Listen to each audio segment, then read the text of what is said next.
I think the problem is that when you don't have context around it, and when you have access to unfiltered information, ChatGPT, Google, you can make yourself crazy. You can diagnose yourself with pretty much anything you want to.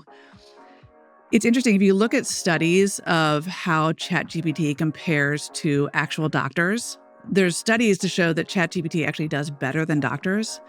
But remember that in the studies, the questions were being asked by doctors. So the framing was already there. Mm-hmm. When you're a patient, you don't know what question to ask. And so in real life, people are being misled by ChatGPT more often than they're being misled by doctors.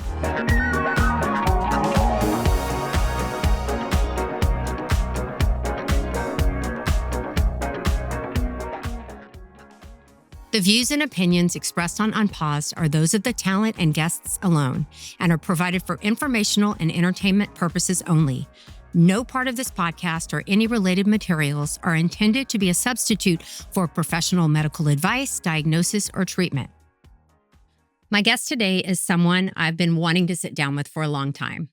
Dr. Lucy McBride is a Harvard and Johns Hopkins trained primary care physician, practicing clinician, and one of the clearest voices I know when it comes to what is actually broken about the way we take care of patients. She writes the Substack newsletter, Are You Okay?, with nearly 39,000 subscribers, hosts the podcast Beyond the Prescription, and her first book, also called Beyond the Prescription, A Doctor's Guide to Taking Charge of Your Health, is out this month, and I had the honor of writing the foreword for this book. The book is Lucy's attempt to solve a problem she sees every day in her practice. Patients caught between a healthcare system that treats them like a checklist and a wellness industry that sells them false promises. Neither one actually gives people what they need, which is agency over their own health. So Lucy has a 5-step roadmap for becoming the CEO of your own health, not by rejecting medicine, not by becoming your own doctor, but by learning to ask better questions, advocate for the care you deserve, and make decisions that are actually aligned with your own values. She brings 25 years of clinical experience to this conversation, and what she's really talking about is a shift from passive patient to empowered partner. Awareness, acceptance, and agency. It sounds simple, but it changes everything. And if you've ever walked out of a doctor's appointment feeling dismissed, confused, or like you were handed a prescription instead of an answer, this conversation is for you. I'm Dr. Mary Claire Haver, a board-certified obstetrician and gynecologist and certified menopause practitioner. I'm also an adjunct professor of obstetrics and gynecology at the University of Texas Medical Branch. Welcome to unPAUSED, the podcast where we cut through the silence and talk about what it really takes for women to thrive in the second half of life. All right, Dr. Lucy McBride, welcome to unPAUSED. Mary Claire, I am so excited to be here. I am just thrilled. I woke up elated. I want to talk about the book. Great. Are you down for that? Why on earth would you write a book? Why this book? I wrote this book because I've been caring for patients for 25 years, and I was seeing the same problem again and again. Patients being churned out by the medical system, frustrated by 15-minute appointments, and then naturally turning to the wellness industry and wellness influencers for advice on how to be well, but feeling just as confused as when they left their doctor's office. So this book is a guide to getting what you actually need for your life, for your health. And it's not a recommendation to ditch your doctor. We all want to be well. It's a roadmap to make sense of your health and then ask the right questions and get what you need. You are still in traditional practice, correct? Yes. I started my own practice in 2024. I was in a practice for 19 years in a big group. And I wanted to run my own place. I wanted to really drill down into the relational aspects of care, to be able to have time with patients, to understand the whole person. Because there's so many aspects of health that aren't measured in a blood test or on a scan. It's about a conversation. It's about trust between patient and doctor. Yeah. And our system isn't designed to care for the whole person. Right. It's not designed to understand that your diabetes is informed in part by your lack of childcare that makes it impossible to chop broccoli and meal prep. Mm-hmm. So you have to have time with the doctor. You have to have a partnership for there to be trust and rapport. Patients tell me things that they wouldn't say out loud to anybody else. And if I don't have that trust and rapport with them first, I can't really help them in a really meaningful way. I feel the same. I, was trying to crank out as much empathy as I could in these 10-minute visits, where half of that was her uncomfortable in stirrups and me coaching her through how to get through this pain, with as little pain as possible. And then trying in 3 minutes to cram in everything else about her health. And it's impossible. It's impossible. So take my 80-year-old patient I saw last week. He's on 6 medications. He just lost his wife and he's got hip pain. If I had only 5 minutes with him, I could barely scratch the surface of what's actually going on in his life. What's most interesting to me and what's most relevant to his health is his grief and his loss and how that informs his compliance with his medicines. Mm-hmm. So again, it's really difficult to take care of patients in, hurried 15-minute appointments. It's nearly impossible to understand the whole person. Right. Let's talk about the system for just a second. It didn't start out like this. We weren't, this whole 10, 15-minute visit thing is really new in the last 10, 20 years. Like, how did this happen? It happened because of the insurance industrial complex. Insurance rewards doctors for volume, right, for transactions, for prescriptions and referrals over and procedures. Conversation and procedures. You're more likely to see a doctor and get a prescription and a referral than you are to have a conversation. But dialogue, rapport, trust is the birthplace of health. It's not just trusting me. It's about me understanding you. So it's not just about the patient has to trust me and do what I say. It's equally important for me to understand who you are. What are your goals? What are your needs? What is your tolerance for risk? Because I think what has happened in medicine because of the system, through no fault of doctors, is that we end up assuming that our tolerance for risk is the same as our patient's tolerance for risk. Right. That my goals are your goals.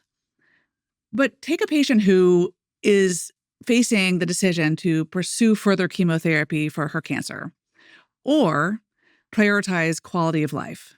That decision is so personal, so individualized. But the oncology space, for example, would say, treat the cancer at all costs. That's it. No, we're living this in our family right now. Whereas my job is to center the cancer, of course, but really to center the patient. She may decide, I would rather go to my grandson's baseball games and feel alert and aware than suffer the brain fog from more chemotherapy. It's not my decision to make. It's hers. Right. But if I don't understand why she's alive in the first place or what her goals are, it's very hard to guide people in making decisions. So you opened the book with 2 patients. Yes. One who got dismissed by traditional medicine and fell into the dark hole of wellness culture. Yes. And then another one who got $12,000 worth of tests and no one even talked to her about what was going on in her life. So, which version of this brokenness do you see most often, or is it equal? So I see both. Obviously, I see all different comers, but I see a lot of people who have been disillusioned by the medical system. They've been treated like a set of body parts, a bag of organs, and they have gone other places for advice, specifically to the wellness world, which I'm very much part of.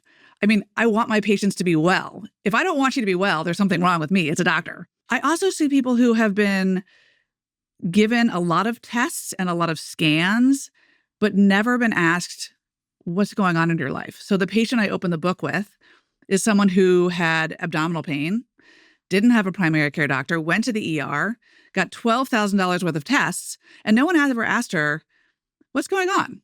Turns out she was stressed over having a home situation that was stressful, that she was drinking more coffee, taking Advil, and she didn't need a liver biopsy or more tests. She needed someone to say, hey, I wonder if your stress and your default to alcohol and Advil are affecting your liver and your belly. Yeah. And they were.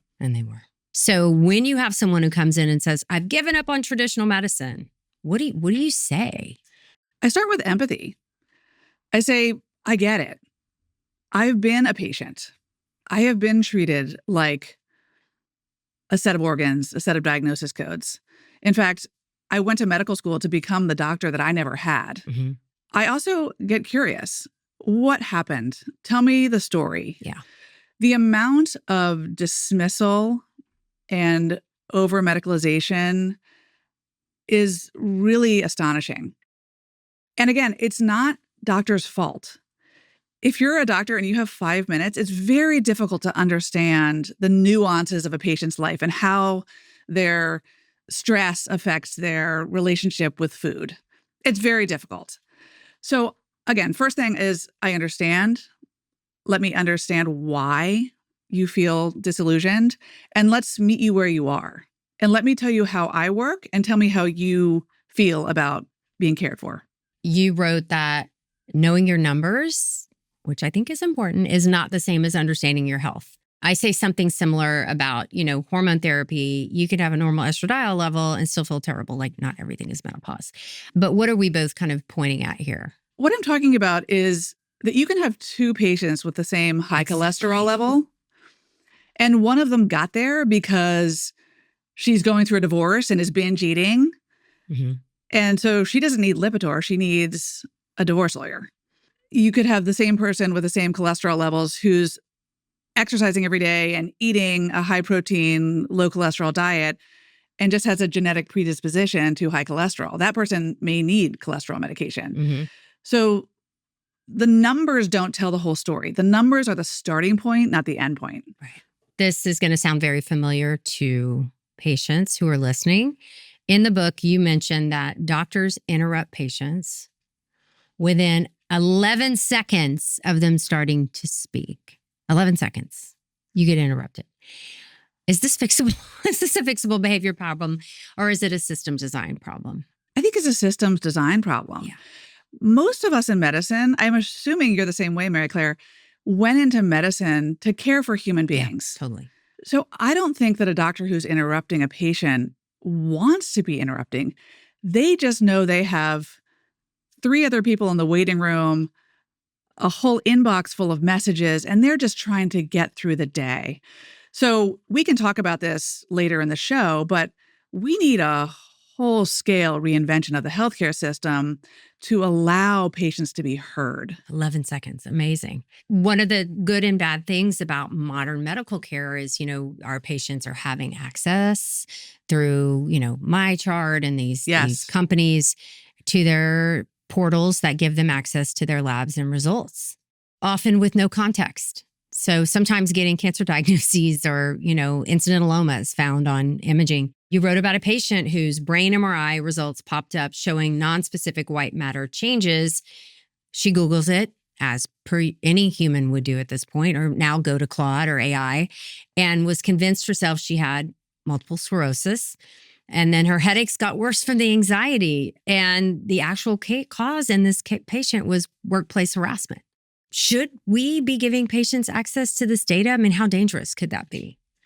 Are you a fan of it? So just to be clear, her headaches were from the workplace harassment. The answer to your question, Mary Claire, is that, of course, I believe that patients have a right to their own healthcare information. I think the problem is that when you don't have context around it, and when you have access to unfiltered information, ChatGPT, Google, you can make yourself crazy. You can diagnose yourself with pretty much anything you want to. It's interesting, if you look at studies of how ChatGPT compares to actual doctors, there's studies to show that ChatGPT actually does better than doctors. But remember that in the studies, the questions were being asked by doctors. So the framing was already there. Mm-hmm. When you're a patient, you don't know what question to ask. And so in real life, people are being misled by ChatGPT more often than they're being misled by doctors, if that makes sense. I love ChatGPT. I love Claude. They're wonderful. And I do think that they sometimes have more empathy than physicians do, right? They say, oh, I'm so sorry about that toe pain. That sounds horrible. I mean, that's much more empathetic. That's how they lead, yeah. They are much more empathetic than I might be about someone's toe pain. But there's really no context being provided. And so you can convince yourself that you have the flesh-eating bacteria or a brain tumor if you don't have access to someone to help you make sense of your data. Mm-hmm. Patients often see multiple specialists, and we've both seen this, who are not talking to each other. Right. So you describe a shared plan that travels with the patient to every appointment. We used to have this in OB. Yeah. The patient had we called it a passport. And we would fill in whatever information from whatever visit because she was going from clinic to clinic and we were the high risk kind of end of the road. She had her passport in her pocket. She'd pull it out and I could look back and see all of the visits that she'd had and kind of have an idea of what was going on with her care before then. But, why don't you think, most patients have access to something like this? Because medicine in the US is so fragmented. Mm-hmm. And you have a digital avatar of your health in every place you've ever been for medical care. So your pharmacy has a digital avatar of you as someone who's received these 3 vaccines and got these prescriptions. The ER has a digital avatar of you as someone who had an appendectomy and had a baby. And then your primary care doctor maybe has an avatar of you as someone who has hypertension and high cholesterol. Mm-hmm. But they're not connected. Right. And one of the hardest parts of being a patient in the US is the lack of integration of all of those pieces of information. Is anybody doing this well? Any country? So, it's not us. The VA hospital actually does a fantastic job. So the VA hospitals in the US have a wonderfully integrated tech platform. But what if you step outside of the VA? If you step outside the VA, it's the Wild West, Okay. right? You are a different person in different electronic medical records, and no one is keeping it together in-house. I mean, that's what I do as a primary care doctor, is I spend an enormous amount of time myself and asking my staff to help me pull information from different electronic medical records to house it at home. The medical home is the primary care's office job, but that's not accessible. 100 million Americans in the US do not have access to a primary care doctor. Primary care is meant to be a hub for problem solving, a home for the whole person, where mental health, physical health, nutrition, body mechanics meet. And referrals are meant to be there for when the primary care doctor needs help. But we can solve a lot of problems in-house when we have time with a patient, when we have time to understand someone's grief and loss and vulnerabilities and connect the dots with their labs. And then hand that information to the patient so they can be well in the 364 days a year they're not in my office, right? Health is not about me or the moment you see me. It's about you in your regular life. How is that going for you in your new practice? It's great. I mean, I am the luckiest person alive to be able to care for patients in the way that I wanted to when I was in high school, that I can care for patients. I understand that their blood pressure is informed just as much by their insomnia and work stress as it is by their medications or their genetics. So my job as a primary care doctor is really not to lecture people, is to help them understand what choices they have, to help them understand where they have agency and where they have to let go. So you can't change your genetics. You can't change, for example, that you have a predisposition to breast cancer or heart disease. But what you can do is understand how to mitigate those risks and how to make choices, lifestyle, behavior-wise, medication-wise, to be able to let go of the anxiety you have about these predispositions. So my goal as a doctor is really to hand power from guidelines and the medical establishment back to the patient for them to operationalize whatever plan they need to feel well. Do you think the magic is time? What is the biggest difference from the traditional way you practiced, in the big practice where you were under time constraints, to the way you're practicing now? I think it's time with the patient to be understood. When I was in medical school at Harvard Medical School in the 90s, we had one class called Patient Doctor, where we learned how to talk to patients, and I loved it. So I had this patient. We had these actors that would come off the key. Yeah. And I remember this guy. I read about him in the book. He was wearing pink leg warmers. He kind of shook off his day, whatever his day was. Came in, and I had to deliver bad news to him. I had to deliver to this actor patient that he had prostate cancer.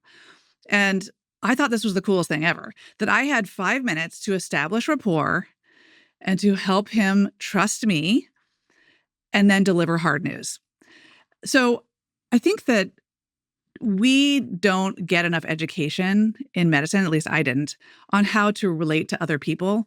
We talk about body parts, we talk about diagnosis codes, we talk about prescriptions, but we don't necessarily get an education on the whole person. So I think the difference I see in my practice as it is now is that I have time to talk to patients.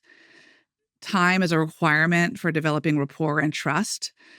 And then I also, because of the time I spend with patients, I have a deep understanding of the relationship between people's mental health, their biography, their story, and the choices they make and the barriers they face to execute on the things that doctors recommend to them all the time. Mhm.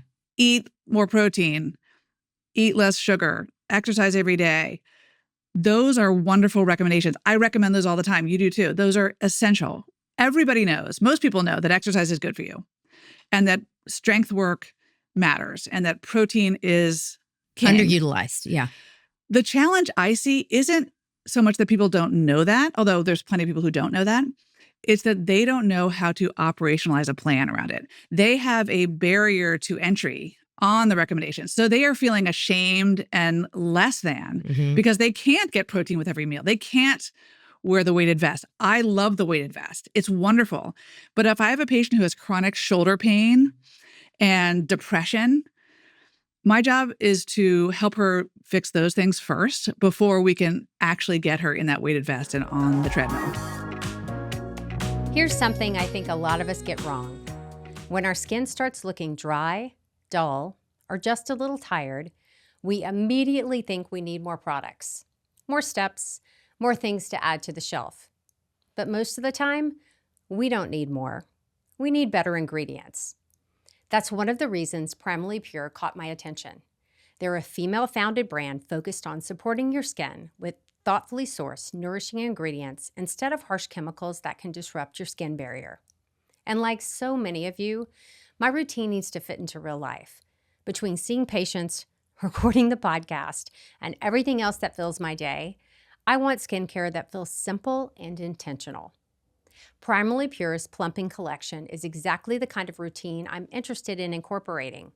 It includes a serum, mist, and cream formulated with bakuchi oil, a gentle plant-based alternative to retinol that helps replenish moisture, soften the appearance of fine lines, and leave your skin looking plump, healthy, and radiant without the irritation.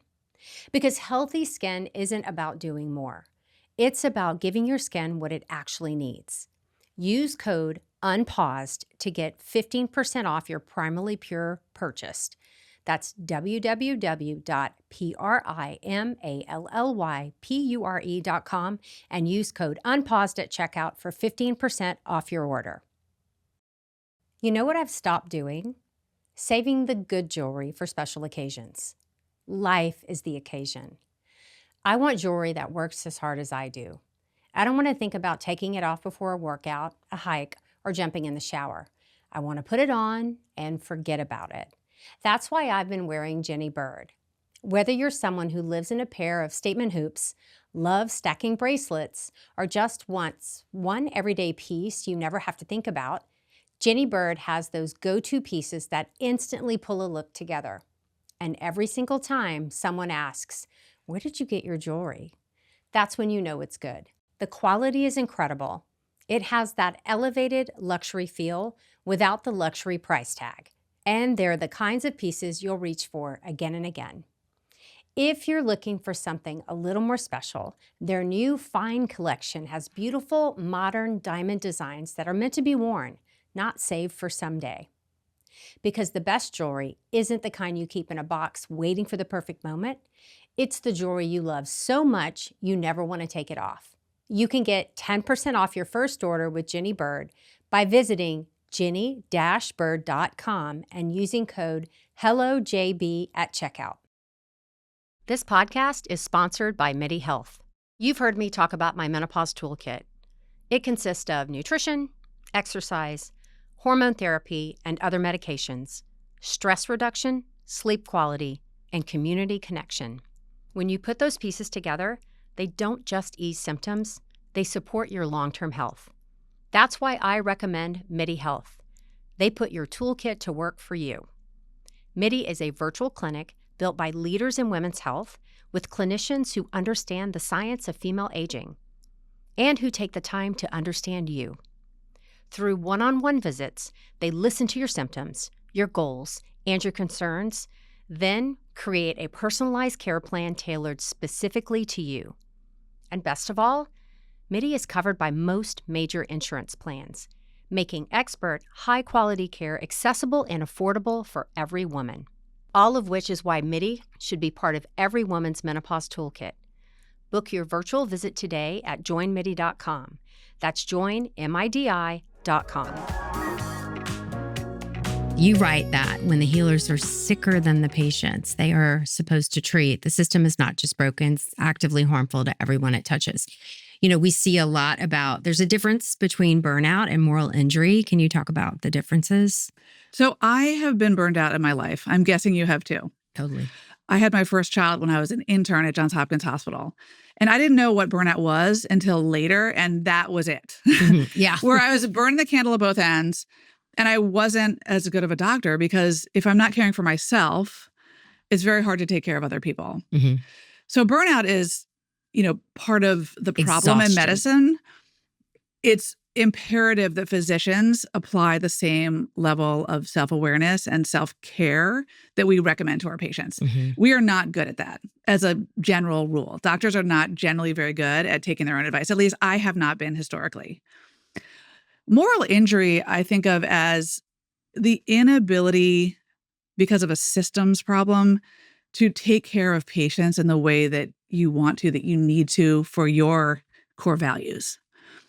So take the pandemic, for example. We saw a lot of moral injury during the pandemic where people were not able to care for patients, say a patient who is at the end of their life and in the ICU and not able to see their loved ones at the end of their life. That's moral injury to a doctor who's empathetic. It's moral injury to the patient and their families as well. But take a more practical example of moral injury. A more practical example of moral injury is simply not having time to talk to patients. So if you don't have time and you have a patient who's crying in your office because of anything, pain with intercourse or depression, or they've been confused and been given conflicting advice about some medical problem, it is hard on the caregiver, like it is the patient, to not have the time to understand what's actually going on with that person. Yeah. I, trained under what was a charity system at the time. And, anyone who walked through the doors, we took care of. And the state would pay the check, know. And then I went into private practice, then came back on as faculty, and the whole system had become more corporate and they got rid of the charity system. And then now it was insurance-based, and a few counties would feed into our hospital that had kind of plans, but not all. And so we would get these patients who we could cure their cancer with a simple surgery or something very basic, but we had to turn them away because they couldn't pay. And I'll never get over that, having to sit down and tell a patient, you need a simple hysterectomy or you need a, whatever. And this would 100% cure your cancer, like a stage 1 endometrial, right? But we can't do it because you can't pay. And that was really, really hard because that wasn't how it was in medical school. That wasn't how it was in my training.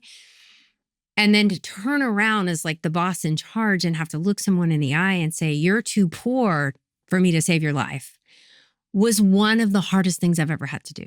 It's excruciating. If you think about all the unmet needs out there in the community and all the people who do not have access to a medical guide who's evidence-based and centered on the patient's needs, it's really soul-crushing. Mm-hmm. This book is one attempt to help people make sense of this dizzying landscape where most people go to the ER for their primary care. Now, yeah. And then look on the internet for wellness advice. Now, again, we need doctors. We all want to be well. The solution is not to become your own doctor, is to be a more empowered patient. Okay, we'll get into it. You describe patients as being stuck between two extremes: a healthcare system that reduces them to checklists and a wellness industry that can be full of false promises. What does that look like in your exam room, really for women in midlife? Because that's our audience, right? Well, you see this too. I see patients who come in who are like, 30 years old and they're like, I have brain fog. I think I'm perimenopausal. And they may be, but they may also have brain fog because they're raising children, they're working full time, they don't have a supportive spouse, and they're not sleeping enough. Sometimes things are much more simple than... Right. Not everything is hormones, guys. That's it. But a lot of it is. I mean, I don't need to tell you, Mary Claire Haver, that women have been deprived for generations about basic information about their hormonal health and their brains and their hearts and their bones. But what I'm seeing out there is that people are being misled by voices that are very certain. So if you hear someone talking on the internet, and by the way, I'm on the internet, you're on the internet, and I'm trying to spread truth and facts. But if you hear someone on the internet who's preaching certainty, who's convinced that you will be better if you just do X, Y, or Z and do as I say, that's a red flag. I would say the same thing about a doctor. If you see a doctor who says, don't do this, do as I say, that's also a red flag. So, doctors don't speak in absolutes. We speak in ways like this. I wonder if you've thought about how this medication might affect you in this way versus this other alternative treatment. What do you want? That's how we speak. We speak in nuance. We speak in we should be. Relative risk. But that's how we should be speaking. Yes. Okay. What right now, for women, what are you seeing as really dangerous wellness advice? So what is trending out there that you're like, whoa? So I think the biggest problem with some of the voices in the wellness space is suggesting that yoga and mindfulness and quinoa are necessary and sufficient for health. I think it's placing blame and shame on the patient. That Absolutely. She walks away from that message feeling like she did something fucking wrong. Yes. That somehow she wasn't yogaing enough or, she wasn't wellnessing her way out of whatever situation she's in. We preach the same lifestyle, right? Both sides of the fence, but not in absolutes, right? And I just hate when I see these, messages and somehow the woman, especially the female patient, she's always doing something wrong. It's not enough. The problem I have with the wellness space, again, is similar to what you said. It's that it's implied that it's necessary and sufficient to, lifestyle your way to health. 2, that it's not enough, that you're not doing enough, and that you could always be doing better. And it places shame on the individual. And then 3rd, I think it often leads people away from doctors. Now, doctors do a very good job of shaming patients as well. I mean, we are the chief shaming officers in many ways. Take my patients who have suffered from obesity their whole lives. I mean, they will tell you how shamed they have been by the medical establishment. It is a crying shame. But I think what I'm trying to message in this book is the both and. You can try to be healthy with exercise and lifestyle and behaviors. You also need a doctor to partner with you, to shepherd you through sickness and health.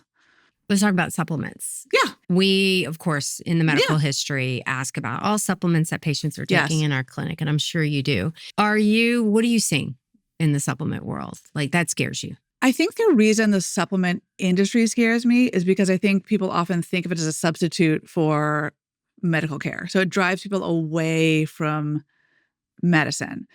Now, again, as I just said, I'm a both and person. There's a role for supplements. There's also a limitation that supplements have. Same thing with pharmaceuticals. There's a role for Lipitor, but there's a limitation of Lipitor, right? Lipitor can lower your cholesterol, but it's not going to change your stress that's making you overeat. I think the problem I have with supplements is that there's this notion that there's a one-size-fits-all program for people. I love supplements. I take supplements myself, certain supplements. I prescribe and recommend supplements. But there are limitations to supplements. There are also limitations to pharmaceuticals.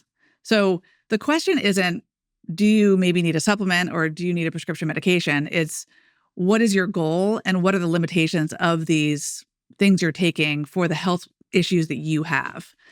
So let me give you an example.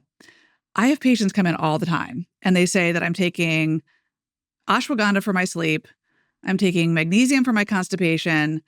I'm taking fish oil for my heart. And they have a number of complaints that haven't actually been addressed. And they don't really know that their constipation is because they're not getting enough fiber, that their brain fog is actually menopausal, Mhm. and their sleep is disrupted because they're drinking too much caffeine. So instead of supplements, I want them on the thing that would actually help them: hormone replacement therapy, fiber diet, Higher fiber diet. and, understanding that alcohol plus menopause means you're going to sleep You're not going to sleep. terribly. So the supplement industry, I think, meets an unmet need, but we want to make sure we're solving the right problem. Right. Right. Let's talk about the bad boyfriend in the book. Oh, the bad boyfriend? Yeah. Mhm. Trackers, wearables, Yeah. shareables, nearables. Are you a fan? So I think an empowered patient is a better patient, right? I understand why people want to track their sleep, track their steps. I think these trackers are wonderful. It's sort of democratized, medical data. But as we talked about earlier, Mary Claire, data without context isn't particularly helpful. So here's what I tell patients about data. When you want to bring that data to your doctor, bring the patterns, not just a single data point. It's more useful to me to know that your sleep was disrupted when you were laid off from your job than it is to know that you had a bad night's sleep, just one off. It's helpful for me to know that your headaches and your migraines got worse when you slept less than 6 hours than just handing me a spreadsheet. Mhm. I think what's most interesting about the explosion of the wearables is that it shows us just how disconnected people often are from their own bodily cues. Right. We live in a hustle culture. We live in a culture where we can have access to the internet 24/7. And I think it's interesting that some people need a Oura ring to understand that they're tired, or they need a device to tell them that they're hungry. And I think it says a lot about society and modern hustle culture that the devices are so popular. I also think they're wonderful in many ways. What about, I'm seeing a lot of, contention around the continuous glucose monitors. I've tried them. Yeah. And out of curiosity, I had insulin resistance. I've gotten it managed. And I was curious. Yeah. Right. And they offered me a free one. So I'm like, sure. I had more anxiety Yes. from, I do wear an Oura ring and I've made peace with it. And Yeah. I use it, I think, in a healthy way. Yeah. But that glucose monitor made me crazy. Well, that's the bad boyfriend I was talking about. So I recommended to one of my patients to take off her Oura ring because it was making her feel bad about herself. It was demanding more and more from her. It was like a bad boyfriend. And she took it off and she finally slept. She was having insomnia because she was so stressed about the lack of sleep she was getting. Mm. So the CGMs, the continuous glucose monitors, can be really useful. I recommend them all the time for patients who have, diabetes, of course. That's a standard recommendation. Yeah. But someone who's otherwise metabolically healthy. For someone who's metabolically healthy or who has an elevated hemoglobin A1C that's, pre-diabetes, it can be really informative because everyone's metabolism is a little bit different. Mm-hmm. And it can be useful to get a microscopic view of what in your daily life affects your blood sugar and why. So in the spirit of empowering patients with information, they can be very empowering, but they can also be an albatross and cause people to restrict and overthink eating. And then it's a net negative. You write in the book, and I see this all the time on social, some of the darker side of wellness culture is you are ill because you didn't try hard enough. You got sick because you failed at wellness. Talk about that. The ease with which the medical establishment and the wellness culture we live in shames patients is pretty astonishing. I think people know that exercise is good for them. Like, I don't know if we need more studies to show that exercise helps with brain health, with heart health, with metabolic health. We all agree. know that. Everybody agrees. All sides Everybody of health agrees. and wellness agree. Yeah. We all know that broccoli is good for you and eating sheet cake is not as good for you, right? I would argue that sheet cake is good for you every now and then, right? It's like part of joy. So what I want to tell patients, and this is part of what is in my book, is that health is very personal. It's not about a specific protocol. It's not about a specific diet. It's not about someone else's version of health. And we can reduce shame and feel like we're enough when we understand what our actual needs are first. So in the book, I talk about 5 elements for being healthy and being an empowered patient. Okay, what are those? One of them is understanding what health is to you. Not everyone wants to be exercising 7 days a week and optimizing their macros. And that's okay. Not everyone who has an extra 10 pounds on them or 50 pounds wants to lose that weight. That's okay. I mean, of course, being obese, having extra weight on you carries risk. But my first question to my patients isn't, what do I want? It's, what do you want? It's also to help them understand, okay, if you were to lose this 10 pounds, the sort of menopause weight gain, here's what that would require. And here's the risk of keeping it on you.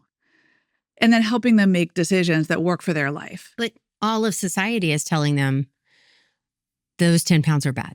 Every magazine article, every picture of a celebrity who's over 50 now on the red carpet. And so when all of the messages are coming from, we need to look like 14-year-olds. Right.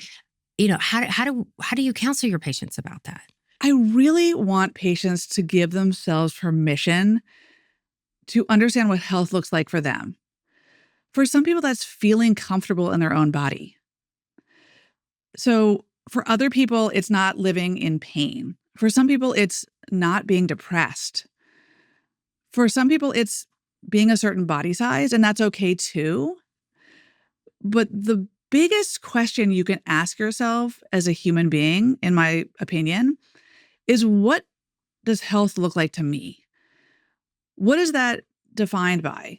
Is it a certain cholesterol level? Is it a certain body mass index? Is it an appearance?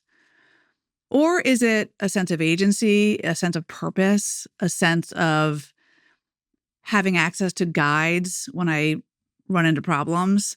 The healthiest people in my practice who are in their 80s and 90s are patients who don't necessarily have the perfect labs, but they're patients who have understood where they need to relinquish control and where they have agency. They've made peace with the parts of their health and their life they cannot change. So it's a little bit like the serenity prayer of health is what I'm talking about. I think, in our 20s and 30s and 40s and 50s, women in particular are told that health is about a certain number of steps per day, a certain weight, a certain amount of protein, a certain supplement stack. And that's not wrong. But there's more to health than a set of protocols or someone else's version of health. So if I had one message to patients at the end of reading this book that I've written, it's stop and ask yourself, what does health actually look like to you? If you talk to enough people at the end of their life, you want patients who are not at the end of their life to have that kind of wisdom and self-reflection and ability to pull down the sort of defenses and the shoulds. And you want to apply that knowledge to you right now. That's what I try to do in my life now. I've had to define health. It's not just about a set of labs or a certain BMI. It's about a sense of agency and purpose and meaning. It's about relationships with other people, with food, with alcohol. It's also about knowing where you need help. So I don't think health is a one-person job. I think it takes a team. And you may need to assemble a team to help you be healthy that includes a yoga instructor, that includes a cardiologist, that includes a walking partner on the weekends. So one of the things I talk about in the book is how to build your team. It doesn't have to be expensive. It doesn't have to be fancy. But you want to make sure that you are solving the right problems and not solving someone else's problem for you. Have you ever talked yourself out of a workout class, a run, or even a walk with friends because you didn't want to deal with washing and restyling your hair?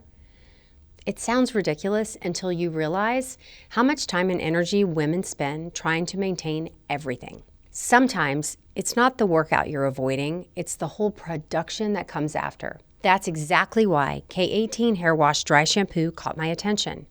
It's the first biotech-powered dry shampoo, meaning it's designed to work with the biology of your scalp and hair instead of just masking the problem. It's a non-aerosol formula that helps eliminate odor while reducing oil and sweat without leaving behind any white residue, heavy perfume smells, or that chalky buildup most of us are used to.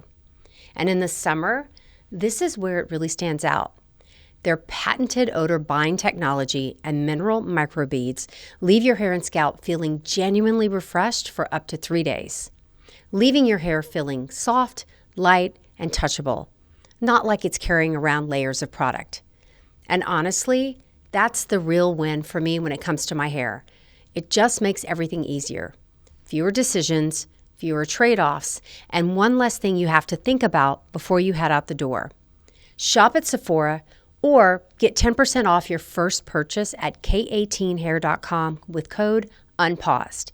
That's code unpaused at k18hair.com. August is National Dog Poop Month, which, yes, is apparently a real thing. And while that might sound a little ridiculous, if you're a dog owner, you know your dog's digestion can actually tell you a lot about their overall health. That's one of the reasons my daughter started feeding her dog Rex Ollie's Fresh dog food. Their human-grade recipes are made with high-quality, gut-friendly ingredients, gently cooked to preserve nutrients, and developed by chefs alongside veterinary nutritionists. Everything is delivered right to your door and portioned specifically for your dog. My daughter has noticed a real difference since Rex made the switch. He's as excited as ever for mealtime, and his digestion has been much more consistent, with healthier, firmer stools, a good sign that his food is agreeing with him. Plus, the Ollie app gives you free, on-demand vet support for any weird tummy troubles, along with a personalized well-being score to help you stay on top of your dog's health. Ollie makes it easy to feel confident you're giving your dog the nutrition they deserve. This summer, treat your pup to better food and perfect poops. Head to ollie.com/unpaused and tell them all about your dog. Use the code unpaused to get 70% off your welcome kit when you subscribe today. It's super easy and risk-free with their obsession guarantee. That's ollie.com/unpaused and enter code unpaused to get 70% off your first box. Ollie, feed the obsession. Here's something I've realized. The best beauty routine is the one you'll actually stick with. I don't want a dozen products or a 20-minute routine. I want my makeup that makes my skin look like skin, just healthier, fresher, and more radiant. That's why I've been loving Jones Road Beauty's Miracle Balm. It gives me that effortless glow in seconds, and I can use it as a blush, a bronzer, highlighter, and even a lip tint. It's one of those products that simplifies everything, whether I'm heading to the studio, traveling, or just getting out the door. And if you're someone who likes a little more coverage, Jones Road's foundation stick follows the same skin-first philosophy. The lightweight, buildable formula evens out your complexion without hiding your natural skin, while ceramides and squalene help keep skin looking fresh and feeling hydrated. Plus, it's available in 30 shades to complement a wide variety of skin tones. Less time getting ready, more time living your life. That's a routine I can get behind. Modern-day makeup that's clean, strategic, and multifunctional for effortless routines. For a limited time, our listeners are getting a free full-size mascara on their first purchase when they use the code unpaused at checkout. Just head to jonesroadbeauty.com and use code unpaused at checkout. After you purchase, they will ask you where you heard about them. Please support our show and tell them our show sent you. Okay, let's talk about self-compassion. So you wrote, sometimes our bodies need fresh chemistry, new behaviors, and deeper self-awareness all at once. Yes. 2 or more things can be true at the same time, but no prescription will work efficiently without a dose of self-compassion. I think you know this, but we all have an internal narrative in our minds, right? We have the critic, we have the governor. You have that voice in your head that says, oof, you shouldn't have done that, or ooh, you really blew that, or wow, if only you were XYZ, then you'd be better. That narrative, if it occupies too much brain space, too much real estate up there, it can inform your health more than any prescription will. So one of the things I talk to my patients about, and one of the things people need to ask themselves about, is what are the stories you're telling yourself? What are the voices in your mind, the shoulds, the what ifs, the oh my God, the catastrophization? What are those voices telling you? And how do those affect your everyday habits? So if you have a narrative that says you're not thin enough, you're not fit enough, and then you skip lunch, and then you overeat at night because you're hungry, because you're human, and then you feel ashamed the next morning, Mm-hmm. and then the voice tells you you ate too much last night, and you keep doing the same pattern, then you have a problem with your relationship with food. And maybe your weight's going up. You don't need Ozempic, you just need lunch. Maybe your negative inner critic is born from someone in your life who, you need distance from. The point is, self-awareness is a superpower. And if you can understand what you're telling yourself, that can help you immensely show up as a more informed consumer of healthcare and a more powerful agent of change in your own life. You wrote about a patient in her 60s who came in asking for Ozempic, a stronger pain medication, and a sleep aid. Okay. And you realized after talking to her and getting to know her, what she actually needed was a dose of self-compassion. Walk me through what you saw in the room with this woman. So you see this patient, I see this all the time. People come in, they've looked up online what their complaints are. They come in with a list of things they want, pain medication, Ozempic, and something else. And those are things I prescribe. I think Ozempic is a wonderful medication in the right context. But before we start solutioning problems, I want to understand what we're actually solving. So this patient had been bullied and shamed by her dad since she was a kid. She was told she was fat and lazy since she was 10 years old. Those narratives die hard, right? When you are an adolescent and young adult, our brains are extremely plastic. And the narratives that we literally hear from our parents, the narratives we hear from society, those thought patterns can get laid down like concrete highways. And it takes a lot of self-awareness and sometimes therapy to help reroute those thought patterns. So when I took a minute to understand what was going on, that she was having pain because she had a hip problem, and the hip problem resulted from her weight problem, and her weight problem resulted from a shame problem, she didn't need Ozempic and pain meds. She needed a dose of self-compassion to understand that the narratives that she was telling herself, the story that she was telling herself of unworthiness was coming from her childhood. Did it work? Absolutely. How did you do that? Are you a therapist? Well, I kind of am. But I said, look, I asked the question. I said, you're getting emotional when you're talking about how frustrating it is that you can't lose weight and why you skip lunch and you do it all over again. And she started crying. And that's the moment where you say, pen down, laptop closed, what's going on? Well, she said, my dad shamed me for being lazy and fat since I was 10 years old. Okay, let's talk about that. First of all, I'm so sorry. And second of all, let's address that because that is probably informing a lot of your everyday choices in ways that you may not even be aware of. And I'm not going to do therapy with her, but I'm going to have her see someone who will help her untangle the relationship with food and the relationship with her dad. Right. So let me just say this too. It's a lot easier to prescribe Ozempic and pain pills than it is to have that conversation. And that's where medicine is falling down, not being able to understand the whole person. Right. I mean, I have patients coming in on polypharmacy, meaning multiple different prescriptions. When everyone's like siloing each symptom, okay, we're going to give you a sleeping pill. So we're going to give you a benzodiazepine for your sleeping habits. Yes. We're going to give you a beta blocker for your palpitations. We're going to get, and so they end up on multiple meds, each individually treating problems where there's a common thread. There's a common thread. And no one's trying to untangle because we don't have time. We're not trained to do it, and women are very complicated. And then we throw hormones on top of it, and the whole system goes cattywampus. So let's go to the woman who's pushing through perimenopause symptoms. Yeah. My patients, and I'm sure yours, are busy women. They have built these busy, complicated lives. I mean, they could be CEOs, moms, stay at home, whatever. It runs the gamut, but they are busy, but they had it. They managed it. They had it under control. The ebbs and flows, the ups and downs, they could manage and still be okay. Right. And now they're not okay.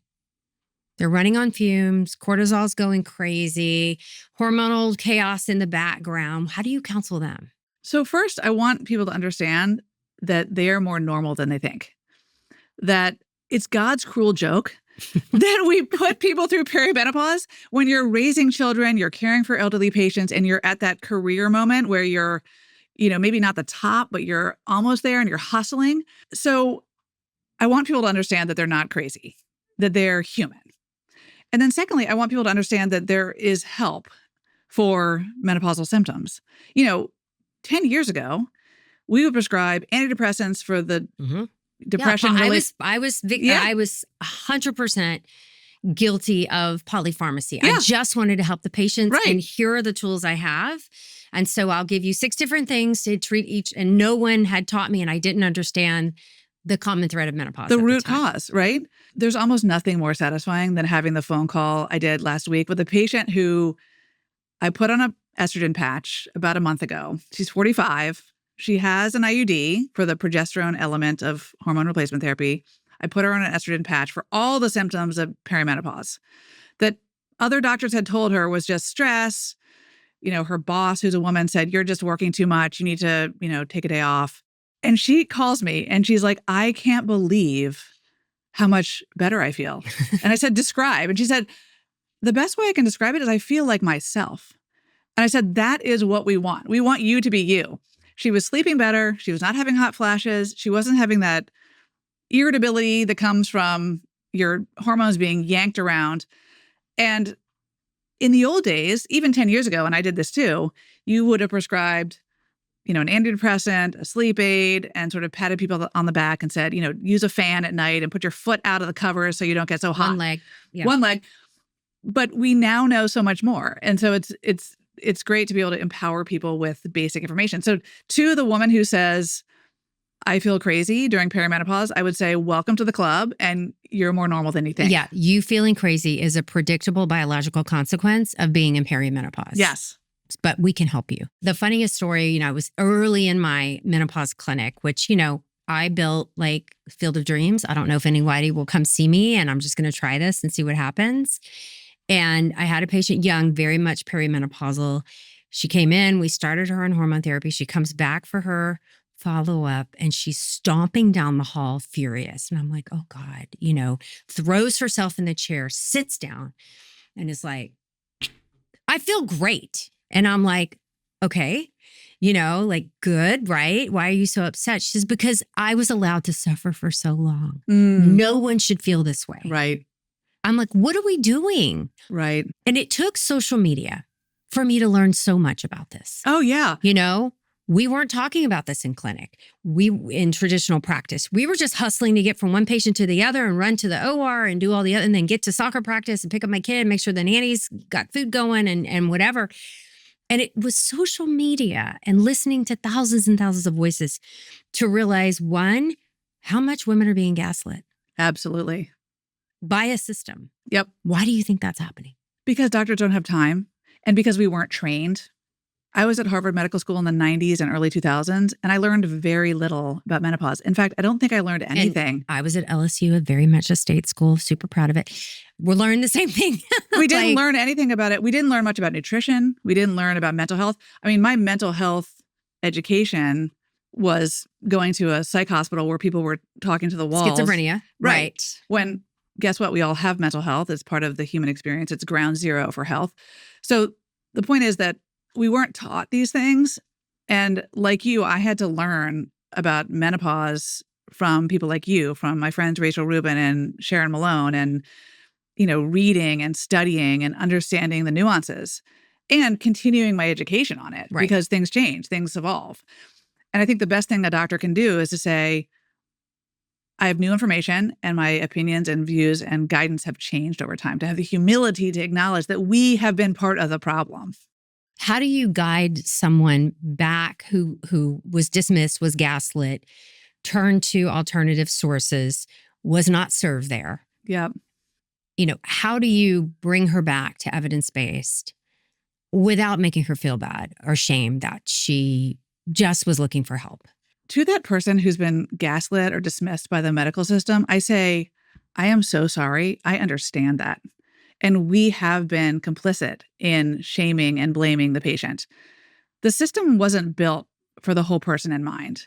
So to anyone who feels misunderstood or not heard, that's not a It you wasn't problem. actually That's an built us for the problem. female body. It wasn't actually built for you. So I think, the first step towards gaining trust is being humble about what we don't know, what we didn't know, and acknowledging people's pain. And then you can try to help someone when they trust you and when you feel like they understand where you're coming from and vice versa. Okay. Perimenopause is not early menopause. It is its own distinct biological phase, and it has been largely ignored. My new book, The New Perimenopause, is about the 7 to 10 years before periods stop, a transition that is anything but gentle. Hormones fluctuate wildly, and for many women, this is when anxiety, brain fog, sleep disruption, weight changes, mood shifts, joint pain, and that unsettling feeling of I don't feel like myself anymore begin. Long before anyone says the word menopause, perimenopause often starts quietly. It shows up in the brain first, then the body, then everywhere else. And all too often, women are told nothing is wrong. I wrote The New Perimenopause because you deserve answers before things spiral. You deserve care before burnout. And you deserve a clear roadmap for a transition that medicine has ignored for far too long. The New Perimenopause is now available everywhere books are sold. Learn more and order your copy at thepauselife.com. Why would someone buy this book? What are they going to get out of this book? They're going to get a practical roadmap to getting what they need from their doctor's appointments and watching out for the landmines in the wellness industry. The solution, as I said earlier, is not to be your own doctor. It's also to recognize we all want to be well. But it gives you vocabulary to bring to your doctor's office. Okay. It gives you an understanding of a way to frame your whole health ecosystem. It gives you a visual representation of the health ecosystem. Health is not just about your lab tests or a normal mammogram. Health is about your biographics, your story. Were you raised by an alcoholic mother? Were you raised in poverty? It's about not just what you eat, but what's your relationship with food. Mm-hmm. Are you a stress eater? Are you a restrictive eater? Are you an emotional eater? It's about understanding where you are mental health-wise. We all have mental health. It's about anxiety and where do you live on the continuum of anxiety. It's a roadmap to help people ask better questions of themselves and then of their doctors. What are the first steps that a woman can take to reclaim agency in her medical encounter, even when she's only got 7 minutes? So what are your top tips? My top tip is to stop and ask yourself, what do you actually need? How do you feel? What are the actual pain points in your life? Is it stress? Is it insomnia? Is it your weight? Is it lack of access to a doctor who can answer your question when you're up in the night and on Dr. Google? What are the things you actually want? I think we're given so many messages about what health is out there when health actually starts in here. So the first step is self-awareness.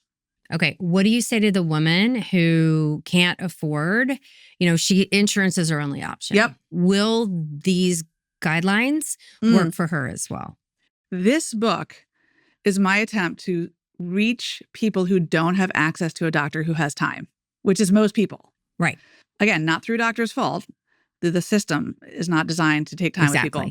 So it is designed to help you sketch out, map your health ecosystem, your nutrition, your body mechanics, your mental health, your medical data. It's a guide to ask smarter and better questions based on your problems and your needs and your unmet issues.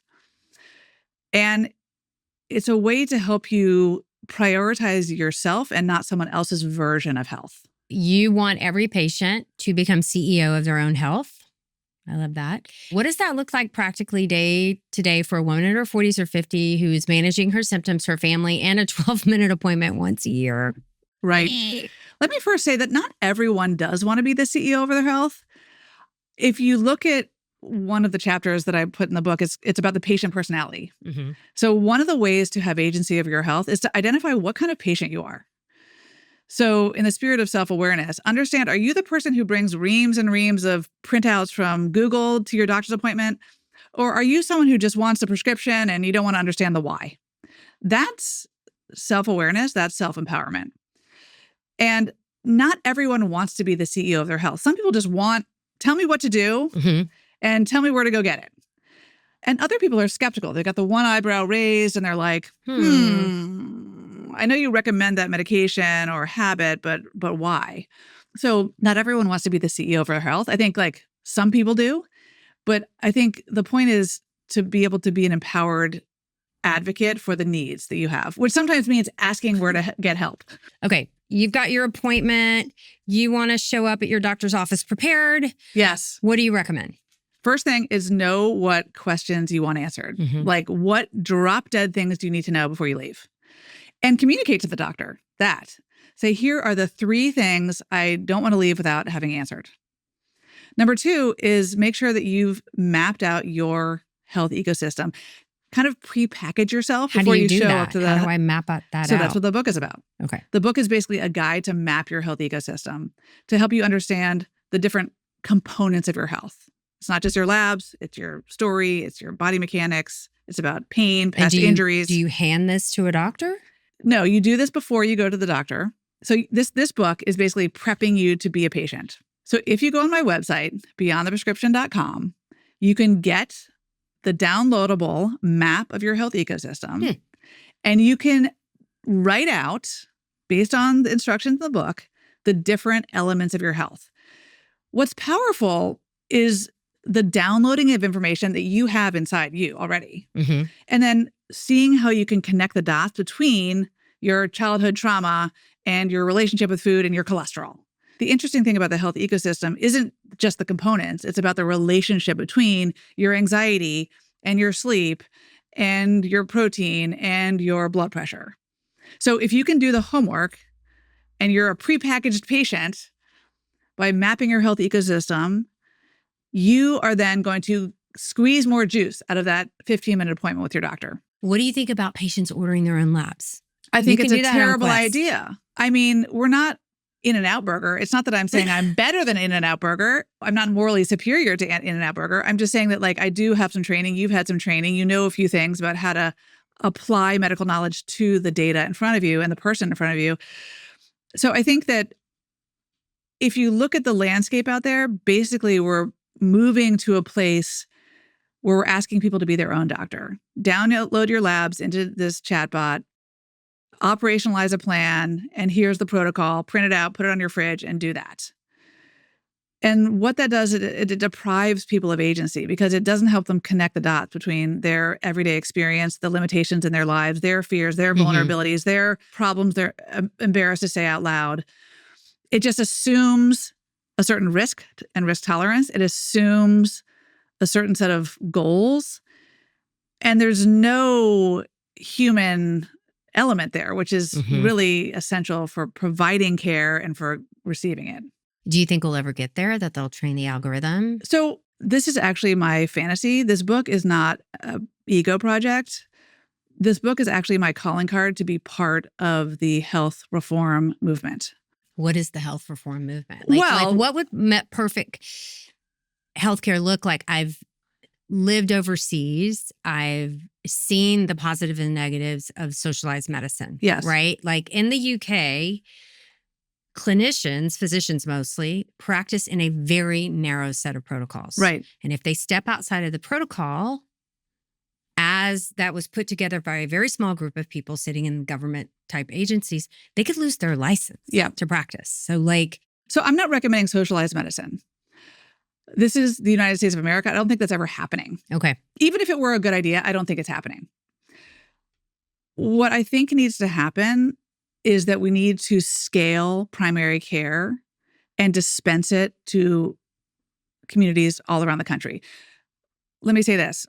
If you look at total healthcare spending in this country, 95% of healthcare dollars go to damage control, hospitalizations, ER visits, and damage control medicine, 5% to prevention. There's no shortage of evidence in the medical economics world to show that when you dispense primary care into communities, people live longer People get healthier and they live better. And we save money. So that is not up for debate. Like, it's already been decided that deploying. Then why isn't it happening? Because the insurance companies have a hold on the medical system. They have a hold on doctors. Should we get rid of the insurance companies? I don't think you want to get rid of insurance Because companies. the number one cause of bankruptcy in the U.S. is medical debt. Exactly. So, But there's an easy solution to it. all right. I'm not saying it's going to be simple to execute. Right. Simple is different than easy. But easy. I mean, this has been shown again and again. Like, just like we don't need more studies to show that exercise is good for you, we don't need more studies to show that primary care, when deployed nationally and when scaled, saves money, saves lives. When you have a doctor who knows your name and not just your diagnosis codes, who can connect the dots between your sleep, your stress, your grief, your cholesterol, your blood pressure, and then help you make a plan that works for your life, that is medical care. So there's no mystery as to how we solve the healthcare crisis in this country. It's by scaling primary care and deploying it nationally, not just for people who can afford it, but for every American. Every American needs unfettered access to a primary care medical home. And the primary care medical home needs to be a hub for problem solving, not just a gatekeeping apparatus and a prescription mill. That's what medicine should be. That's what I thought I was doing when I went into primary care as a field. AI has a role in the healthcare transformation space. But if we use AI to replace the patient-doctor relationship, we're no better off. What we need to use AI and technology to do is to elevate the patient-doctor relationship, and for AI and technology to do all the crap work that is required to do the back end of, running a primary care practice, and all the grunt work that doctors do that could be done better by AI or some technology. That is going to happen if we have doctors shepherding technology in the appropriate way. But if we let AI and AI alone reinvent the healthcare system, then healthcare is going to be this. It's going to be a chatbot and, a physician extender for their license to just prescribe medications. Well, that's the way corporations will make the most money. So what needs to happen? You need a populist movement. You need a movement of empowered patients, one at a time, to demand what they don't even know is possible. I don't think people know what is possible in healthcare when you have a relationship with a doctor who understands you and not just your medication list. People don't know to ask for it because they don't know that exists. But more and more doctors are leaving the system and voting with their feet and saying, look, this is not a healthcare system we have in this country. We have a health insurance system, but we don't actually have a healthcare system. We have a sick care system. Right. We need Congress to pass more legislation to allow doctors to practice medicine and build practices that honor the patient, not just their diagnosis codes. We need to incentivize medical students coming out of medical school to go into primary care fields.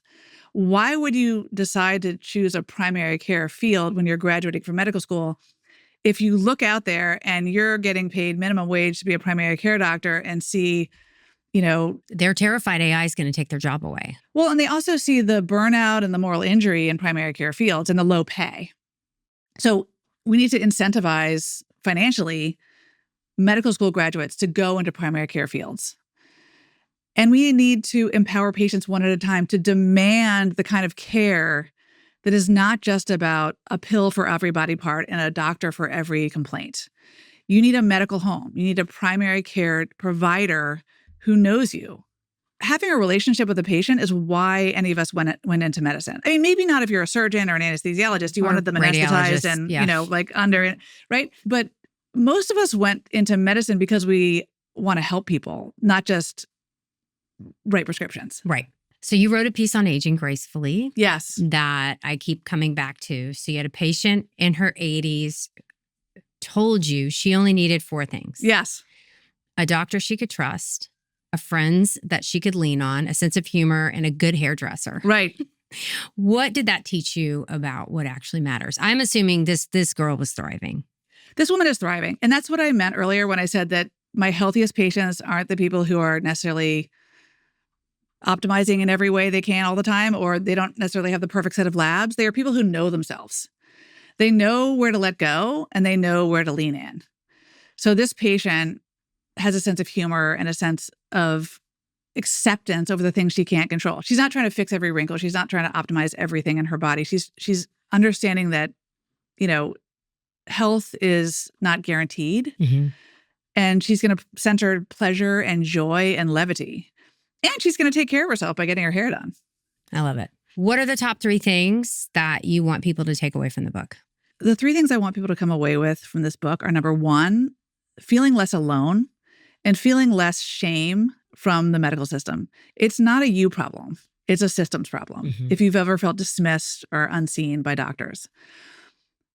Number 2, I want people to have a practical vocabulary to bring to their doctor's appointments, to know what questions to ask, and to make sure they're centering their actual problems, not someone else's problem.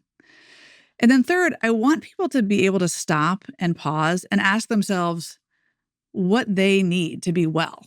I want people to have permission to stop chasing someone else's version of health. Mm-hmm. And that would be a job well done if people could come away with those 3 things. Well, Dr. McBride, so great having you on unPAUSED. Thank you so much. Mary Claire, thank you so much for having me.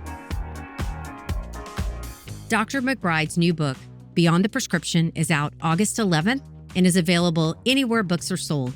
You can visit drlucymcbride.com to find out more, subscribe to her newsletter, Are You Okay?, or listen to her podcast, Beyond the Prescription. And you can follow her on Instagram at Dr. Lucy McBride.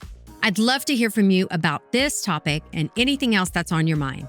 You can find me on Instagram at Dr. Mary Claire and get honest and accurate information on health, fitness, and navigating midlife at thepausedlife.com. My new book, The New Perimenopause, is available now everywhere and anywhere you buy books and through our website. You can also find full episodes on YouTube at Dr. Mary Claire. unPAUSED is presented by Odyssey in conjunction with Pod People.